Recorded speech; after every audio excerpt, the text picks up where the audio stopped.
And I said, come over, come on over, you'll say. Good morning, ladies and gentlemen, and welcome to the Town of Portland podcast.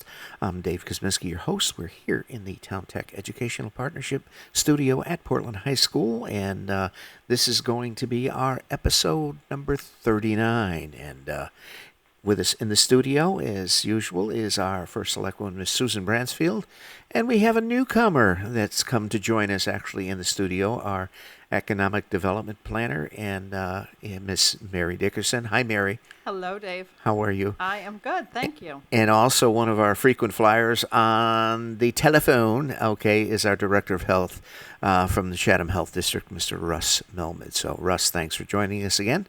And my pleasure. No worries. And we are in the dog days of summer, so the humidity's up.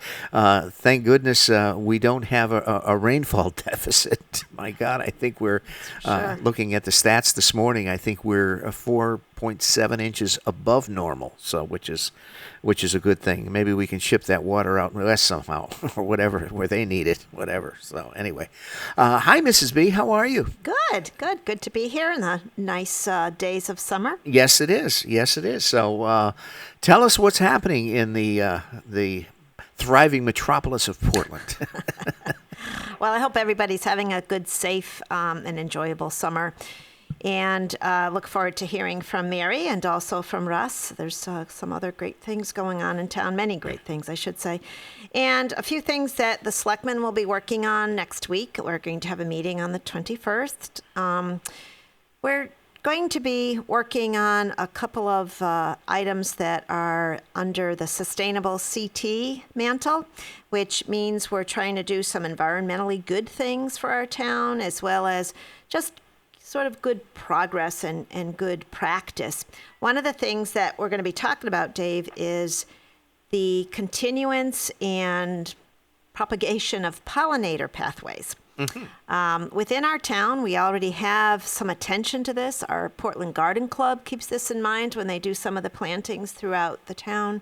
And our Airline Trail Group did a beautiful job out on the approach, our new greenway, which goes from the parking lot of Middle Haddam Road up to the Airline Trail. I also know that out at the recreational complex on Route 17 and Strickland Street, our contractor, when they put in some of the plantings, they put in cattails and other types of flowering plants that are really important for bees and birds and insects. And they also keep down, we hope, the need for excessive mowing. So if you put clover, and if you're taking the circuit that goes around the park there, Dave, you'll notice that along the edges of the pathway, there is some clover that's been planted. And it means that there's not quite as much need, maybe, for mowing. Okay. And also, it provides some food and nourishment for the insects and bees and other sort of flying objects. Supporting the ecosystem. I was out there this morning. It was interesting. My sister and I take the circuit every few days. And there was this huge hawk sitting on that wall over by Michael Drive. And I thought, oh, he'll be gone by the time we do the second circuit. Lo and behold, yeah. In the fog, looking out at the beautiful fields and enjoying his time in the country of Portland. It was just really a beautiful morning. But those pollinator pathways are something that we'll be talking about. The other thing is our task force on solidarity. They were asked to do 3 tasks, and it would involve youth services, involve the police, as well as the Board of Education and youth. And they not only did 3 tasks, they've done 6 tasks. Wow. So they've had 2 youth forums, they've had a public forum, they conducted an opinion survey and shared that with the public, shared it with my office as well as Board of Ed. The Board of Ed, I think, as adjunct, has their own committee on racial equity and solidarity, and they're working very hard. The group that was our task force also put forward a really nice brochure on resources. So if you and your family have the need to contact other agencies or revenue sources, health sources, whatever they might be, April Graves, who is the chairwoman of that committee, and her team put together a really nice resource brochure. You've put it on our website, Yep, right? it is up there. Yep. And it'll be constantly updated that way. And I know that it's also available at the library and at Town Hall. So they've done a great job. And their tasks are finished. So now the selectmen have indicated they'd like to make them a standing committee. So I've drafted a new resolution that, again, is in keeping with our sustainable CT initiatives and I think just the goodwill of our community, recognizing that in each of our families, there's different diversities. There's diversity in my family, yours, Mary, Russ, and I think it's important to recognize that we're not all the same. Absolutely. That while we're not the same, we all should have the same equitable approach to our lives here in Portland, Connecticut, and the nation at large. So I think our group has done a really nice job of trying to address matters before they become problems. Absolutely. Yep. And so we'll be talking about that at the Selectmen's meeting.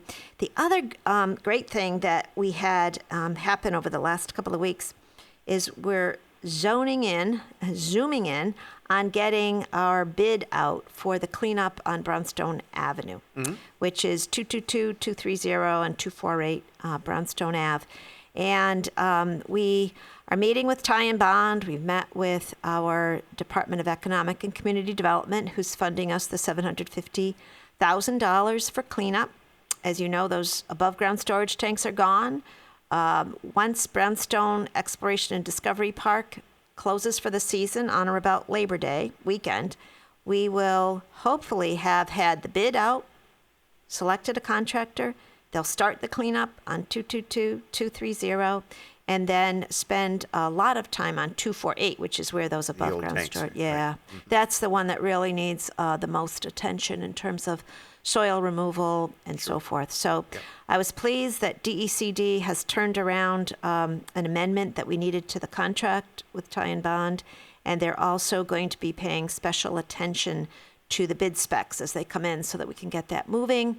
And our plan is to have that successful bidder start in September, October, and complete their work, we hope, in the spring of 2022.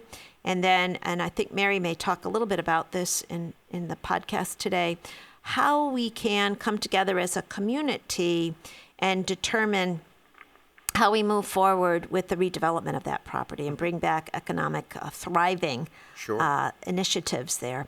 So while it's summertime and we're enjoying the outdoors, it's also business time at Town Hall. And I'm very grateful to all our volunteers, certainly to our staff, and to our consultants that are working with us on these very important projects. Absolutely. I think we're making progress, and that's a good thing. It really is. And, you know, the Sustainable CT, Jess LeClaire and her group has done a good job statewide, and, you know, Portland has jumped on board in the infancy of that program and has accumulated, a lot of good points on our system and so forth. And we're keeping that ball going forward. Yeah, and we'll be working with you, Dave, on your initiatives with water in terms of getting a consultant to come in and help us. Yep. We have the go-ahead to go out for requests for qualifications, so we'll be doing that as well in the next several weeks. Absolutely.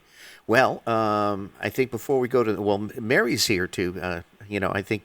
Yeah, it's good to see you. In a request that I received on email that I forwarded to Susan about people that are enjoying the podcast and the information that we get out, every other week or so on, what's happening in economic development and, focusing on a lot of businesses. So we're going to turn it over to Russ first, and then I'll have Mary back clean up on the economic development front. Is that okay, Mary? I can do that. Yeah, I know you can. All right. And in the meantime, let's throw it over to, Russ Melman, our Chatham Health Director from the great state of East Hampton. And so forth. And anyway, tell us what you got there, Russ. Give us the update. Sure. So we'll start with a little COVID-19 situational awareness. We are currently still experiencing just very, very low transmission rates in Portland and in all of Chatham Health District. But I will note that each of the last 2 weeks we have seen slightly more cases than the previous week. So the week of June 24th, we only had 8 cases total in the district. Then the next week we were up to 16. Last week we were up to 17. I do unfortunately expect to see another little bump this week. And it's a little bit unsure of what's going on. This might be normal variation when you have such low numbers, but it could be what we're seeing, the emergence of the Delta variant of the coronavirus, which is more contagious, and couple that with reopening of the economy fully and people going on vacation and having parties and things like that, we're starting to see a little bit of an uptick. There are isolated outbreaks around the state of Connecticut that are identified specifically and associated with specific events. When you have case numbers that are this low, it becomes more easy to identify the source of the transmission. Because there's very little community transmission, very little, I just went to the grocery store or to school and I don't know how I got it. Now, most of the time people are aware of how they got exposed, so we're able to identify those things. So that's what we're seeing. I think this is the time for people, if they've not yet been vaccinated, to get their vaccine, to initiate vaccination, because I do expect that by the fall we will start to see an acceleration of transmission. Sure. We know that this is a virus that is transmitted more readily during the colder winter months. We've been through it already, and so I expect to see that again. And so the best way to protect yourself is to get vaccinated. They're very safe, very effective. You can get them anywhere. Pharmacies, you can get them from us. We're doing another clinic today, actually, at the Portland Housing Authority at Chatham Court. Right. And we'll be continuing all summer at different events out in the community to get people vaccinated. So that's what's going on with COVID-19. Do you think, Russ, as far as in relation to the the outbreaks and so forth, that has I think maybe from the vaccine hesitancy that we're experiencing, certainly not at a rate that we're seeing in the Midwest and so forth, but I think there are a lot of hesitancy on vaccination. There is some hesitancy. We don't get a lot of folks that we do get some folks who say, vaccines are poison. You got to stop putting that stuff into people's arms. They're very sort of anti-vaccine in general. Most of what we see are people who are just hesitant. They say one of two things. Either they're worried about the side effects because they know somebody or they heard of somebody that got the vaccine and felt really sick for a couple of days. Typically we hear that from people who are relatively young and relatively healthy and aren't often getting sick with anything. Right. They haven't had kids yet, Dave, okay? So everybody who's had kids knows as soon as you start having kids, you start getting everything. There you go. So typically we're hearing that from people who are younger and healthier. And the other thing that we hear from people are that they think the vaccines are too new and they're worried about, long-term effects or medium-term effects. They will acknowledge, generally speaking, that the short-term effects don't seem to be bad. And so we're trying to address that by using, trusted messengers in the community who have gotten the vaccine and had a good experience, and we're trying to get them to tell their stories about why they've been vaccinated. Right. In Portland, we're approaching 68% of the entire population of Portland having initiated vaccination, which is great. That's several percentage points higher than the state of Connecticut, and Portland continues to lead Chatham Health District in that metric. So, Portland residents, you're doing a good job. You can do better. I do like to bring some attention at this point to there are some known and significant side effects to the vaccines. We know that there's one of the side effects of the Johnson & Johnson vaccine, for example, was the clotting issue. We've also seen now reports of Guillain-Barré syndrome, which is a neurological disorder that may be associated with the Johnson & Johnson vaccine. In fact, it comes with a warning now that it may impact people. In the entire country, there have been 100 reported cases of Guillain-Barré syndrome out of 12.8 million doses administered, which is really a vanishingly small rate.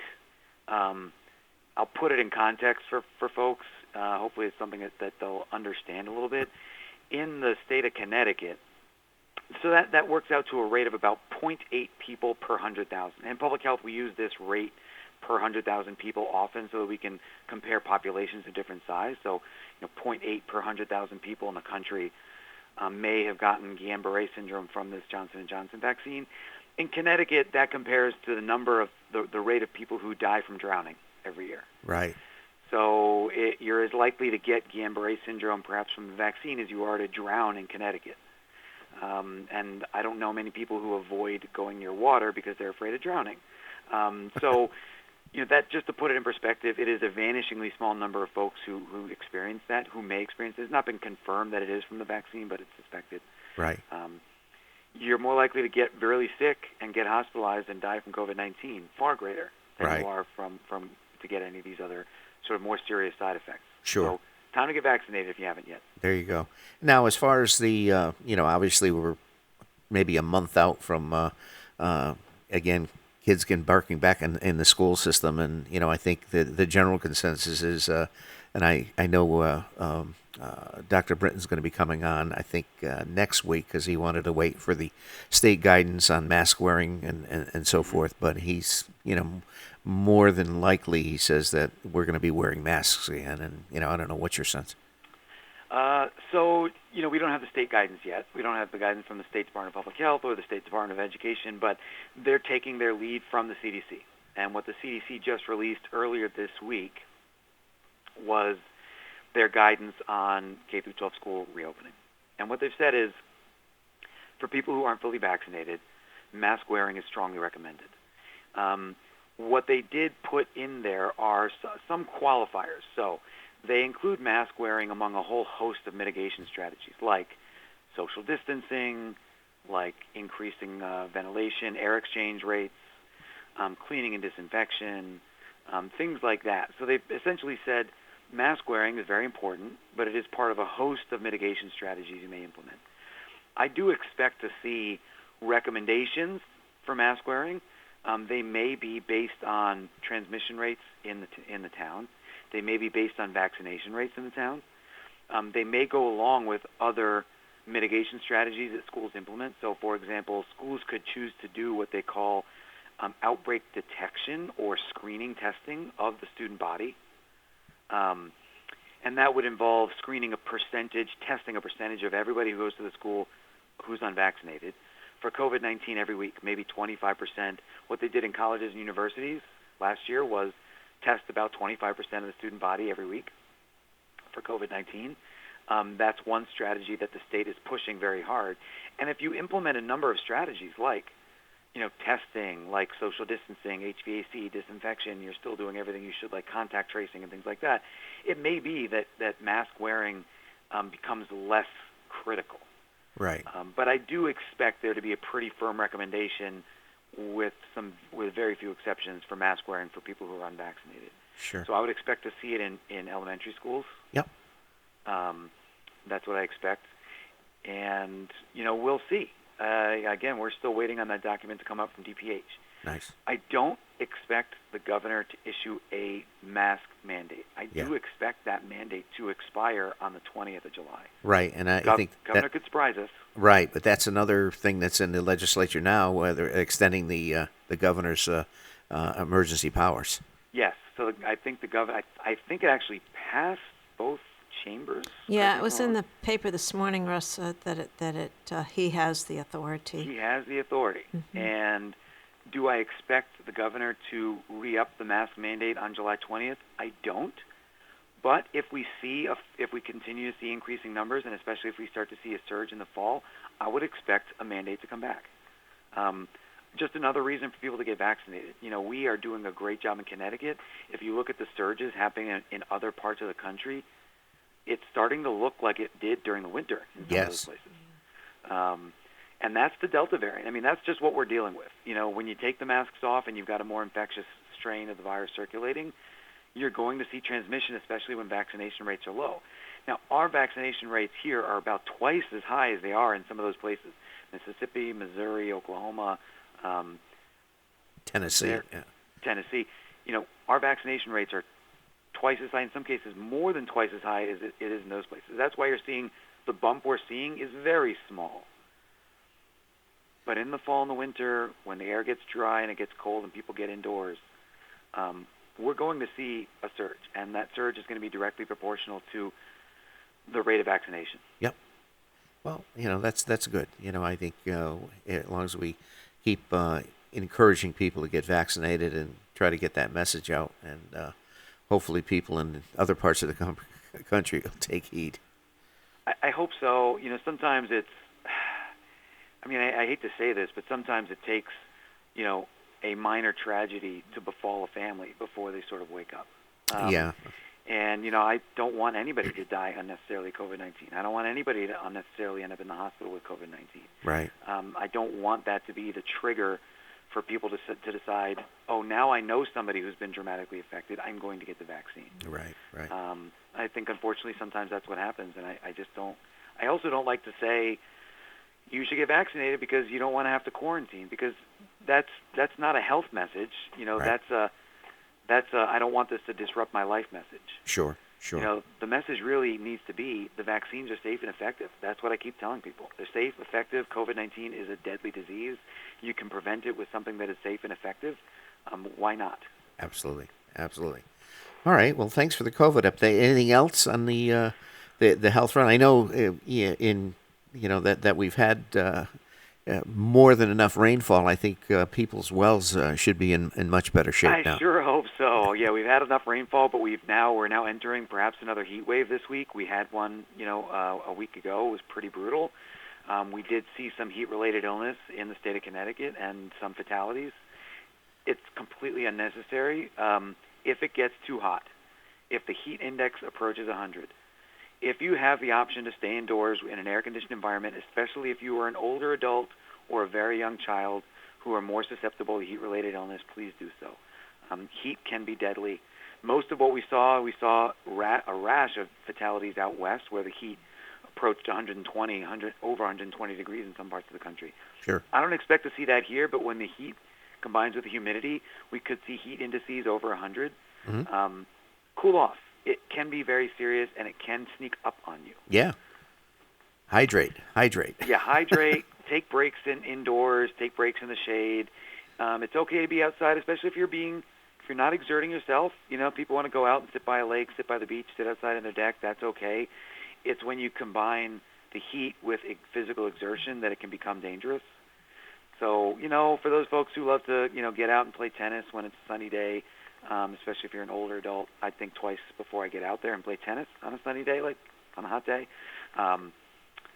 Better yet, go by, sit in some shade at the Riverfront Park. I think you'll have a much safer day. Absolutely. By the river, at Brownstone Quarry, something Sure. like that. Jump off a cliff in a zip line. Jump off a cliff into the water. Don't go for a run. How about that? There you go. All right. Great, Russ. All right. Anything else, Russ? Or I think. Well, no, the economic recovery, I'm sure we'll hear from Mary about how things are going, but our environmental health staff are very busy processing applications. Great. People seem to be doing things with the money they have in their pockets, and that's a good thing. And, we're well positioned at Chatham Health District to process everything that comes in quickly. We're fortunate that we have quite a few sanitarians to do that with. There's other health departments that aren't so lucky. Okay. So I'm hoping that from the health department side, we are not a hindrance to the economic recovery locally. We want to process things as fast as possible. So Perfect. I'm eager to hear what Mary has to say. There you go. Perfect segue. All right. And now, for the first time in public, Notice there's no video. on the airways, yeah, Mary has. This is being videoed, is it? So we're in the process of redoing all of our economic development videos for our website that we actually produced through the Town Tech program 9 years ago. So we recorded voiceovers with Mary earlier this week, and now we're shooting all of the B-roll and so forth. So, Mary, tell us what's happening in the economic development world. A lot. A lot. I'm sure there is. I want to just segue off of what Susan was talking about, and that's our brownfield. We've had a really good focus group, and COVID has made it tough to get together. They'll be putting together, I think, probably one of the last visioning exercises. We did one very early on. We looked at uses at surrounding towns, other river walks around the country. Not so much things that are oceanfront. We really weren't looking at, places like New Jersey or Delaware. We're looking more, what did Providence do with their fire on the river? And Yep. what did states like Maine do? What has Wisconsin done? And we're looking at what other states have done to bring economic development and economic activity to small towns that happen to have a waterfront amenity like we do. And so at our last meeting, our Brownfield focus group said, COVID changed their thinking. And they really want to go back and do this visioning activity again and look at those uses. And a lot of the things that they put up there pretty high, they realized the real importance. One of them that they brought up was mini golf. It's a great outdoor activity for families. It's enduring. We have mini golf courses in the state that have been here for generations. And it wasn't something they really thought about until they got out there with COVID looking for something to do as a family.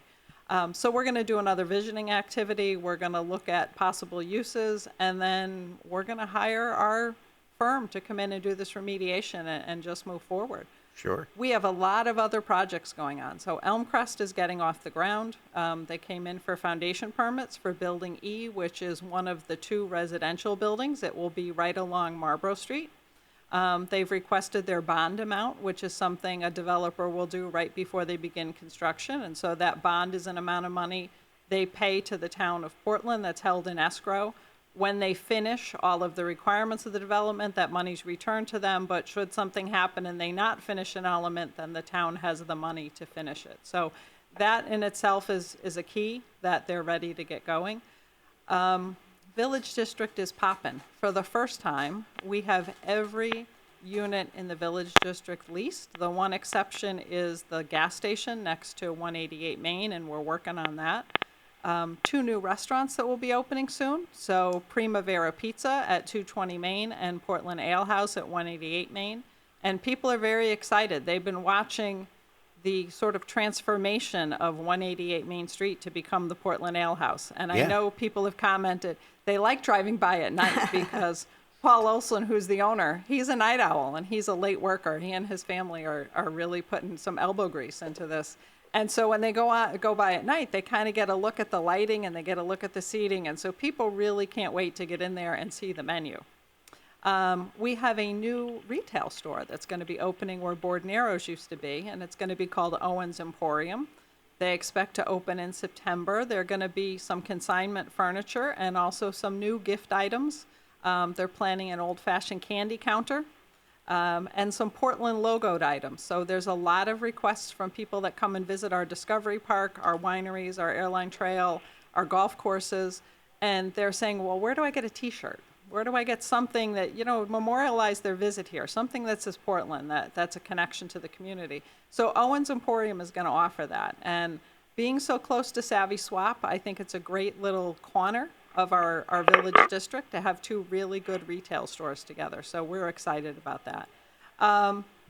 Quarry View, anybody that hasn't been there yet, it's an experience like no other. Quarry View is owned by Dean Susi and Darlene Rice. It's the former quarry location. It abuts our big quarry where the Brownstone Exploration and Discovery Park is. But they take you on a tour and they walk you through the history of the quarry. But they've also created some really unique events that allow you to kind of explore how the stone reacts with sound and with light. Sure. They had tours during this recent rainstorm. So all of our businesses that are recreation-based look at the rain and say, oh, Quarry View looks at the rain and sees opportunity. Sure. The waterfalls were spectacular. Yeah. And so Dean was out there with his waterproof phone, ready to take people on tours, and it was a great opportunity. They just got their approval, so they are now a campground. Yeah.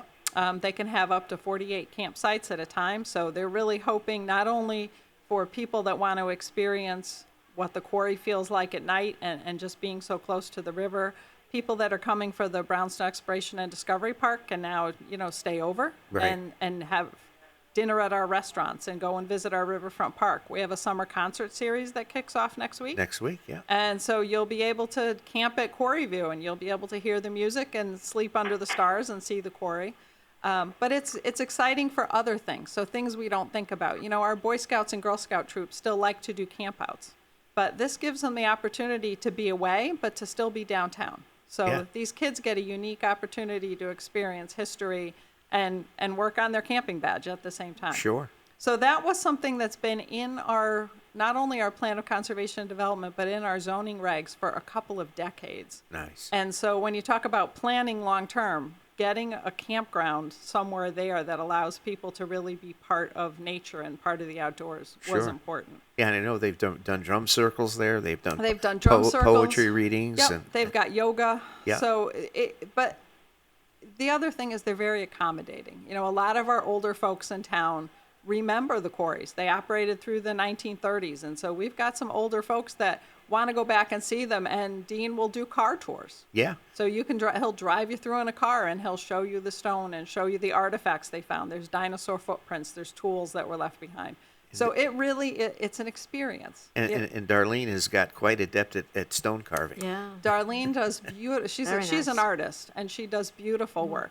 And that's one of the other things that's going to be at Owens Emporium are crafts. So a lot of our very, very talented artisans and crafters in town are going to have a place where they can show and sell their wares, and people have an opportunity to follow these people and to purchase their goods.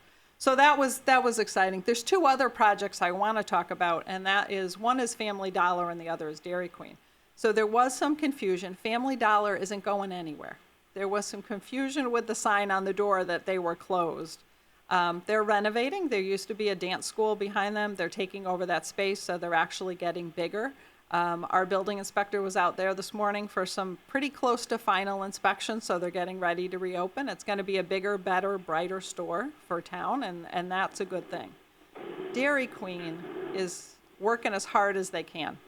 I have family members that can't wait for drive-through ice cream. And so Dairy Queen has had some issues with supply chain, and it's real. The problems with supply chain are difficult. And so getting equipment, getting cladding, getting materials for their building has really been tough. I'm just going to close this door here, Dave. Yeah. Okay. Live action on the podcast. Yes. So Ambient sound. Dairy Queen is a national corporation. Yeah. And so when people talk about supply chain or you hear about it on the news, it doesn't hit most of our lives. We're looking for an item in the grocery store, and if they don't have it, you go to another grocery store. That's not an option for a lot of our industrial and commercial businesses. So kitchen equipment is one of the things that's become very hard to get. Yeah. They have a specific design for their building that Dairy Queen corporate approves, and the aluminum cladding that's part of that design was on back order. Uh-huh. So people keep asking about the delays, and they're really things that are outside of the control of the business owner and outside of the control of the town. It's not a permitting issue. It's not something the town is holding up. It's not an inspection issue. It truly is supply chain. Yep. And it goes back to two things. It goes back to the fact that a lot of companies shut down during COVID, and so the warehouses aren't as full. And it goes back to the fact that Atlantic Transit was shut down. And so items that come from other countries didn't make it here for long periods of time. So those materials that they need to make these items Yeah. are not there. But they're working, they're moving ahead, as quickly as they can. And it's exciting for us to see that building come up. Mike and Rosemary, the owners, are really great people, and they're a very strong part of our business community. So we're happy to see them putting down roots here. They were in a lease space, and they have bought this property, and they built this building. So it's exciting for us. The other one I want to mention is the Dunkin' out at the corner of 66 and 17. That is now called Dunkin' Go. It's no Okay. longer Dunkin' Donuts. And it's the first Dunkin' in the country that's a Dunkin' Go. Ah. So we were happy to be selected to be the first one. And it's a drive-through. It's designed to be a quick drive-through. And you'll notice there's a little space next door. That's a space available. That's part of the former Dunkin' Donuts when they used to have seating. And so that is an open space. If anybody is interested in starting a business here in Portland and looking for a commercial space or retail space, give me a call, 860-342-6727. You can call our office anytime, and we'll walk you through the process of becoming a business and help you to lease a space. Ah, There you go. Also on the we had the email that I forwarded you to Susan and you and so forth. I think the caller or the person that emailed moved from Chester and wanted to know special deals that are going. I know the town has a free day for residents at the Quarry Park, and when that is, or We do. So there's 4 days. And normally what we do is we have the Portland, Connecticut Marketplace page on Facebook. So we post those days on Facebook page, and with those pages, those dates also go up on our town website. And so we use that Facebook page for any kind of special. We offer that as a resource for all of our businesses. They reach out through Facebook. The page gets checked daily. Anything they want to share, a special sale, a special deal. Now especially they're looking for help. So if they have a job opening, all of those things are a Portland, Connecticut Marketplace page on Facebook. And you'll know when it's a town Facebook page because the profile picture is our town logo. town seal. Yep. Yep. So you'll see the town seal there, and then those pages, those dates get posted. Father's Day was one, and the Monday after we have one in August coming up and one in September. Yeah, some people may confuse that with the Portland Community page, which is different. The Portland Community page is very different. Susan's laughing. Yeah. Every town has a community page. Yes. Our Portland Community page is run by a local real estate agent. And, it's a great place to ask questions or find out where the wildlife is. But if you want to know what's going on with the businesses in town, if you want to know what different town departments are doing, Yeah.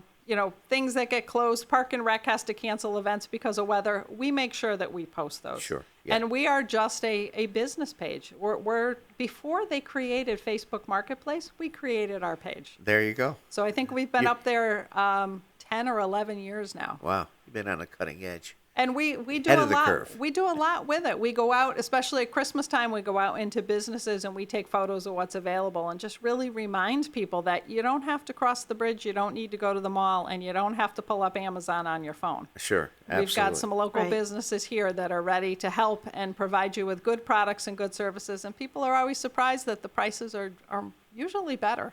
Yeah, that's good information, Mary. You put up there, the concerts are coming up for the Yep. next few Tuesdays, starting next Tuesday. And there's other events that are be happening, as you pointed out a few minutes ago. So make sure you check it out. It's very valuable. Yeah. Yeah. Awesome. Anything else, Mary? Trying to think, we have a lot of home-based businesses. Okay. So I don't think people realize that if they're a home-based business, there's the opportunity for advertising through the town. We have a business section on the town webpage. Yeah. And so those listings there, the names and the addresses and the phone numbers for those businesses get picked up by the search engines. Yep. So if people are looking for something, that's the way to do it. And we have a lot of people that during COVID working from home realized they had a talent or a skill Yeah. that they could use to generate revenue and sort of take a change in their employment. Sure. And they became self-employed, so we've got a lot of new business owners that are working from home doing everything from publishing to personal services. We have a lot of house cleaners, contractors, and they work out of their homes. And all those businesses are advertised on our business page. Sure. The listings go under category, so whether it's personal services, professional services, construction, restaurant services, marinas. And so they're under a heading and they're alphabetical, but they're searchable. Yep. And it's a great little way now that people don't have the phone books like they used to. It's a great way to be able to connect people with the information they need to connect with somebody. You need your pool cleaned, you need your well pump fixed. We have people that do that in town, and they're probably your friends already or your neighbors, and you just don't know what they do for employment. Hey, I still have a phone book in my drawer in the kitchen. It's probably 10 years old. but Hey, why it's- not? Yeah, I use mine. When the Lions Club from East Hampton I did do. those great little That's a those great little book. books. Yeah, Yeah, those that's are a great. great little book. Well, Dave, you pointed out, and I think this information from Mary is great. Maybe we can have a new corner of our podcast on occasion Sure. where we update folks. If our listeners have dates they want us to mention, let you know or Mary, and we'll be happy to do that. Sure, absolutely. And I think it's a great opportunity to get people a little more knowledgeable about what's coming and the process. And so, it seems like things are slow, but there's a process to everything. There's a permitting process, there's an inspection process, but the other part of it is the person opening the business has to be ready to open. Yeah. And so there's financing to secure, there's interior renovations that have to be done, and getting inventory now is difficult. The same supply chain issues that we're finding in Oh, I know. construction. Yeah. And you know from your business, I we're know. finding it in retail too. Yes, exactly. And the music store has definitely experienced a lag in supply, as far as that And one of goes. our new businesses, which is Concentric Brewing, faced that in getting their brewing equipment here. Sure. And it was really a materials issue, getting the materials here. But now that they've opened, they're hopping, and their Yeah. restaurant, Hot Dogs in the Hallway, is doing great. And the two of them, they're only open Wednesday through Sunday, but they're busy, and they've become a gathering place in town. It really is. And speaking of Concentric, we're going to be doing some filming down there this afternoon. Terrific. And Drew, I contacted him last week, and he said, so they're going to be brewing at 3:00. So Wonderful. Lila and I, we're going to be going down there, and Great. as a part of our economic development promotional videos.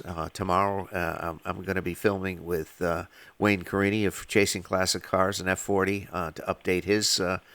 He just got renewed for, I think, 16 more episodes on his Chasing Classic Cars channel. So, Fascinating. And I also, we're going to be going out and shooting at the wedding venue of town. St. Clements. St. Clements, yes. Nice. So Pam Marshall is going to be accompanying us next week. They've done a lot of great additions out there. So there's a lot happening in town. Yeah. Well, the weather hasn't been great for our golf courses, but don't forget, when there's a sunny day, we've got 3, we've got a driving range, and if you don't golf well and you're like me, Yep. the Northeast Performance Institute can help. Yeah, we did video Keeping there. it in the fairway. We did. Yeah. We did the video there last week. There's a lot of technology out there, and it's great. It really is. So. And let's not forget our restaurants. Yes. So Quarry Ridge is undergoing a renovation in their restaurant right Yep. now, but Portland Golf Course has the pub at PGC. Yep. And Fairway Grill is at Golf West. And, they suffer a little when it rains because they're dependent on their golfers Right. for part of their clientele. So when they have a stretch of rainy weather, it's tough for them. So we can't forget that they're there too. Yeah, but they are open to the public. You don't have to be a golfer to go in You and do partake. not, and I am proof of that. Yes, yes.